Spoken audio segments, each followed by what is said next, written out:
Hi friends, మీకు ఈ video నచ్చినట్లయితే లైక్ చేయండి, సబ్స్క్రైబ్ చేయి. ఆశ్రమంలో గణపతి పూజ ఉంటారు. ఇంతలో అందరు రెడీ అయ్యి గణపతి దగ్గరికి వస్తూ ఉంటారు.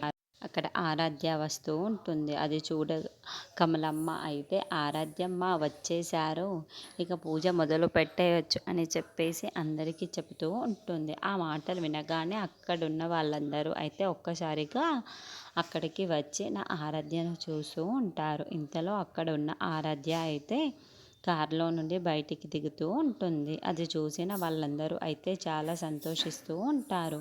వచ్చేసింది ఆరాధ్య అని చెప్పేసి అందరూ అంటూ ఉంటారు. ఆ మాటలు వినగానే అక్కడున్న ఆరాధ్య చాలా సంతోషంతో ముందుకు వస్తూ ఉంటుంది. ఇంతలో తన గతాన్ని గుర్తు చేసుకుంటూ చాలా బాధపడుతూ ఉంటుంది. ఎందుకు అలా జరిగిందా అని చెప్పేసి అనుకుంటూ చాలా బాధపడుతూ ఉంటుంది. ఇంతలో అక్కడున్న ఆరాధ్య అయితే అవన్నీ పక్కన పెట్టేసి సరే గణపతి పూజని జరుపుకుందాం అని చెప్పేసి అక్కడికి వెళ్తూ ఉంటుంది. ఇంతలో అక్కడున్న గౌతమ్ అయితే తన పాపను ఎవరో ఎత్తుకుపోయారు అని చెప్పేసి వెతుకుతూ ఉంటాడు.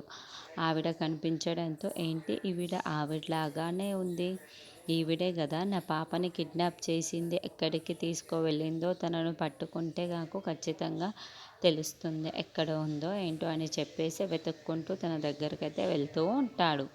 ఇంతలో ఆవిడ్ని చూసి ఒక్కసారిగా షాక్ అయిపోయి నా పాపను ఎక్కడ దాచిపెట్టావు అని చెప్పేసి గట్టిగా నిలదీస్తూ ఉంటాడు.